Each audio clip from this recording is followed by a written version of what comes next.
Hi po. Bakit nga ba nagka-cancel ang buyer kapag umu-order online? Ano-ano ba ang reason nila? Bakit nila kina-cancel ang kanilang mga orders? So, number one reason is change of mind. Bakit nga ba nagbabago ang isip nila? Maybe because mas mura sa ibang shop. Maybe because may magandang color, may magandang size, may freebie, merong pinapadalang extra, or maganda ang packaging. O, maybe because ayaw na niya. Nagbago ng isip niya kasi ayaw na niyang umorder. Kaya niya kina-cancel yung order niya.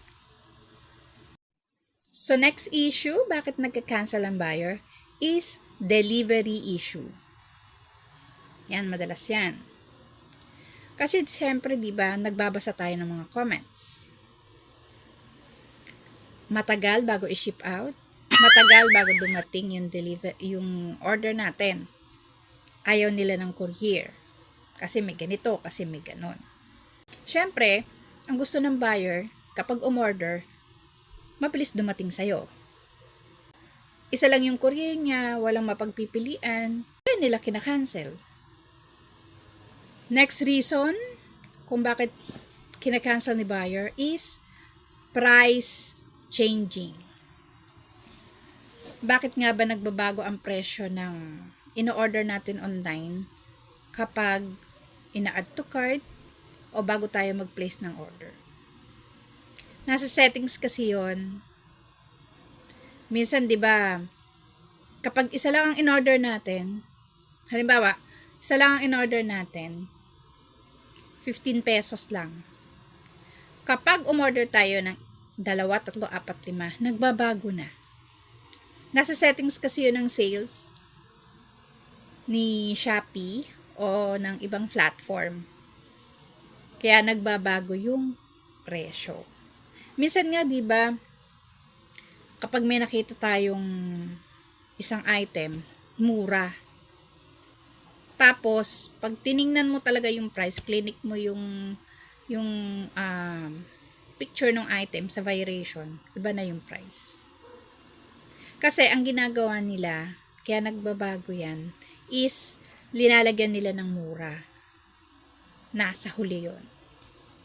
Nasa huling variation. Halimbawa, 5 ang variation. Yung pinakamurang price, yun yung nasa huli. Kumbaga parang clickbait yun sa mga seller. Ay, mura. Tapos pag-click mo, iba pala. Iba ang price. Itong reason na to kung bakit ako minsan nagka-cancel ng order. Nonchalant, minsan. Unresponsive seller. Yan ang minsan ng pinaka-ayoko. 1 oras na, 2 oras na. Hindi pa rin siya sumasagot. Magre-response lang yan kapag naka-place order ka na. Minsan nga, hindi pa eh. Bakit may mga seller na ayaw sumagot? Sasagot lang naman. Itatanong mo kung may size na ganito.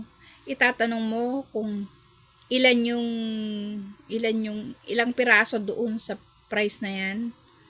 Wala, minsan hindi, minsan talaga hindi sila sumasagot. Non-responsive talaga sila. Ang magre-response lang yung automatic. Busy, wala na sa oras. Kaya nga tayo may chat. Kasi kapag may tanong ka, yung gusto mong details, kailangan masagot. Kaya minsan, kapag hindi sumasagot ang seller, nagka-cancel siya. Ako, ganyan yung ginawa ko eh. Minsan, pero 1 beses ko lang ginawa. Tinatanong ko kung ilang piraso yung isang order na yun. Kasi 100 plus. Tapos sinasagot.